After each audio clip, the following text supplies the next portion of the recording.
Ya, shalom teman-teman semua. Ya, puji Tuhan, di kesempatan kali ini kita mau sama-sama belajar tentang firman Tuhan. Ya, hari ini kita mau bahas mengenai semangat gitu. Oke, sebenarnya aku mau nanya sama kalian, hal apa aja sih yang bisa bikin kalian tuh merasa bersemangat gitu. Semangat ya dalam hal apapun ya, dalam menjalani hidup, semangat dalam beraktivitas gitu. Apa aja coba sebutin? Nonton Netflix, terus apalagi makan enak, terus ya mungkin beberapa sih nih cewek mungkin shopping ya, itu bisa bikin apa semangat gitu. Oke, tiap orang pastinya punya hal-hal yang dapat memicu semangat mereka gitu kan. Nah, hari ini kita mau sama-sama belajar firman Tuhan yang mengenai semangat gitu. Ya, kita mau sama-sama buka di dalam Amsal 18 ayat 14. Orang yang bersemangat dapat menanggung penderitaannya, tetapi siapa akan memulihkan semangat yang patah? Nah, ini kalimatnya benar-benar lugas sekali ya, benar-benar straight to the point banget. Kalau orang yang bersemangat dapat menanggung penderitaannya. Jadi kayak di sini tuh kayak kita udah dikasih sebuah solusinya gitu kan. Gimana tuh kita bisa tetap bertahan meskipun situasi tidak menyenangkan. Penderitaan itu pasti tentunya sesuatu yang tidak mengenakan ya kan. Entah mungkin saat ini ada yang sedang mengalami kesulitan ekonomi, ada yang sedang mungkin sedang mencari pasangan hidup, ada yang sedang mencari ya pekerjaan yang lebih baik, atau apapun itulah ya. Setiap orang punya pergumulannya masing-masing gitu kan. Dan semangat inilah yang akan memampukan kita untuk tetap tegar menjalani hidup apapun yang terjadi gitu. Mau tekanan seberat apapun, mau situasinya tidak mengenakan seperti apapun gitu ya. Oke. Baik dalam hal apapun gitu, baik kita dalam bekerja, olahraga gitu, kita melayani, kita buka usaha atau berbisnis, di saat kita menghadapi kendala dan kita masih tetap mampu untuk bertahan, tidak lain dan tidak bukan itu dikarenakan kita semangat gitu. Kita memiliki semangat. Oke? Ada sesuatu yang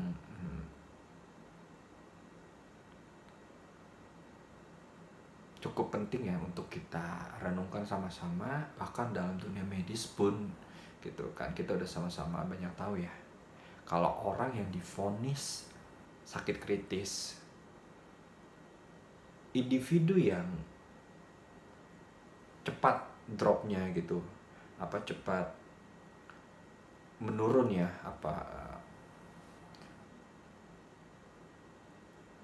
kondisi fisiknya gitu cepat drop, itu dikarenakan apa? Semangat hidupnya yang patah gitu.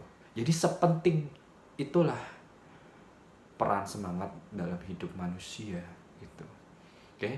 Jadi saat ini kita mau sama-sama belajar gimana sih cara untuk membangkitkan semangat ya. Tentunya yang sesuai dengan firman Tuhan gitu. Oke, yang pertama yaitu satu, kita datang kepada Tuhan. Ya, kita mau sama-sama buka di Yesaya 40 ayat 29 sampai 31. Yesaya 40 ayat 29 sampai 31. Dia memberi kekuatan kepada yang lelah dan menambah semangat kepada yang tiada berdaya. Orang-orang muda menjadi lelah dan lesu, dan teruna-teruna jatuh tersandung. Tetapi orang-orang yang menanti-nantikan Tuhan mendapat kekuatan baru. Mereka seumpama Raja Wali yang naik terbang dengan kekuatan sayapnya. Mereka berdiri, mereka berlari dan tidak menjadi lesu. Mereka berjalan dan tidak menjadi lelah. Amin. Ya, firman Tuhan sih jelas banget. Katakan ya, kalau kita datang pada Tuhan, maka kita akan mendapatkan semangat yang baru gitu kan. Nah, datang kepada Tuhan ini bisa dengan cara apa aja gitu kan. Bisa dengan kita berdoa, pastinya kita sujud di hadapan Tuhan gitu kan. Saat pergumulan kita berat atau gimana ya, kita sujud, kita nangis di kaki Tuhan gitu kan. Kita benar-benar mengungkapkan isi hati kita gitu kepada Tuhan gitu. Itu berdoa. Terus bisa juga dengan kita datang kepada Tuhan, bisa dengan dengar lagu rohani. Karena tentunya lagu rohani itu berisi ayat firman Tuhan, ya kan. Nah, firman iman itu datang dari mana? Dari pendengaran akan firman Tuhan. Jadi pastinya saat kita dengar lagu rohani itu kita lagi di-charge lagi gitu iman kita, ya kan. Oleh karena apa? Karena firman Tuhan gitu kan. Misalnya, rancanganmu indah bagiku. Gimana liriknya? Hari depan indah kau beri, rancanganmu yang terbaik bagiku. Nah, kalau kita memaknainya, firman Tuhan itu gitu, kalau rancangan Tuhan itu akan memberikan masa depan yang penuh harapan. Di dalam Tuhan itu udah pasti gitu kan, Tuhan akan menyertai kita senantiasa. Itu bukan rancangan yang mendatangkan kecelakaan, tapi rancangan yang mendatangkan damai sejahtera. Nah, di situ kita menjadi ngerasa hidup kembali gitu kan. Yang tadi kita lesu, kita hidup kembali karena apa? Kita diklaim gitu, kita mengklaim gitu kan, firman Tuhan, janji Tuhan gitu, penyertaan Tuhan yang senantiasa di dalam hidup kita. Meskipun kita sedang di dalam lembah kekelaman sekalipun, ya kan, Tuhan akan menyertai kita gitu, masa depan yang penuh harapan. Itu yang di saat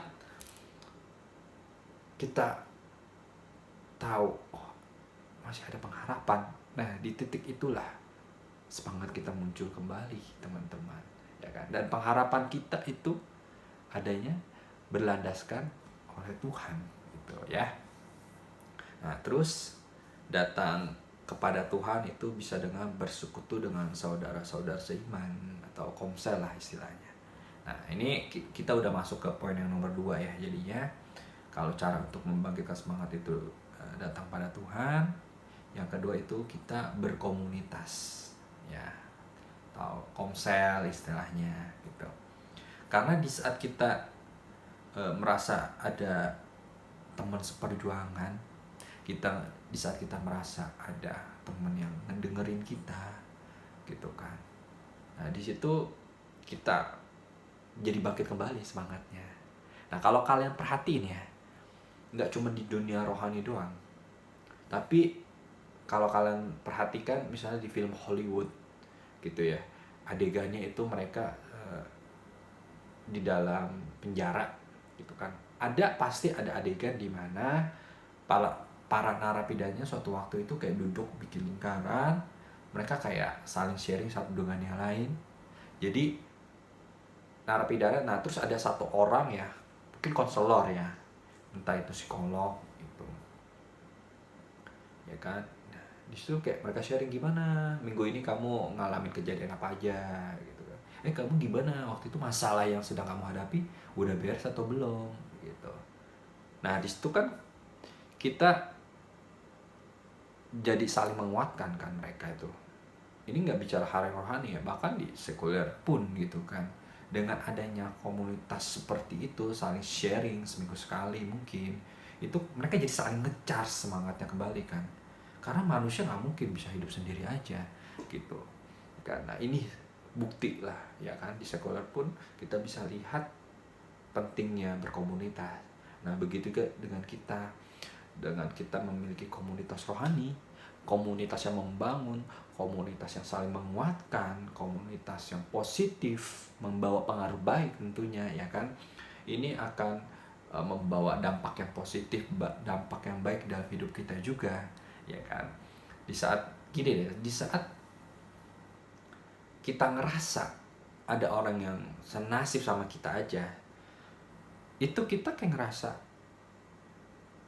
bangkit kembali semangatnya gitu loh. ya kan? Meskipun kita belum dapat solusinya atas masalah kita ya, gitu kan.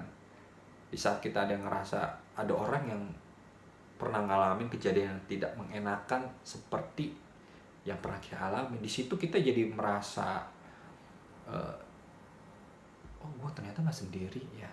Nah itu poinnya di situ. Oh ternyata gue nggak sendiri ya. Nah, itulah poin teman seperjuangan yang tadi aku bilang ya, gitu. Oke, itu poin nomor 2, pentingnya berkomunitas. Poin nomor 3 adalah yang bisa membangkitkan semangat, melakukan hobi. Nah, tentu ini hal yang tidak sulit ya buat kita semua. Nah, melakukan hobi ini tentunya disesuaikan dengan personality kita masing-masing. Ada yang extrovert, ada yang introvert. Nah, kalau contohnya kayak seperti saya ini yang seorang extrovert gitu ya. Saya ini paling ngerasa semangat tuh kalau saya tuh ketemu orang, nongki lah istilahnya sekarang, ngopi-ngopi, ngobrol, bisa ngobrol, apalagi kalau ngobrol itu nyambung satu frekuensi. Wah, itu sesuatu yang saya nanti-nantikan ya. Untuk orang-orang extrovert ini pasti ngerti banget gitu. Kalau nongkrong itu kita jadi berasa di charge kembali gitu kan. Nah, begitu juga dengan orang introvert. Bagi orang introvert mungkin pendekatan lebih berbeda ya. Kalau yang extrovert itu ketemu orang, kalau introvert ya mereka butuh waktu sendiri, atau istilahnya itu me time. Contoh misal nonton film, atau ya doing nothing, ya nggak ngapa-ngapain, pokoknya di rumah aja istirahat. Ya mereka udah bisa ngecas kembali kan, ya kan diri mereka gitu. Jadi disesuaikan dengan ini personalitinya masing-masing ya.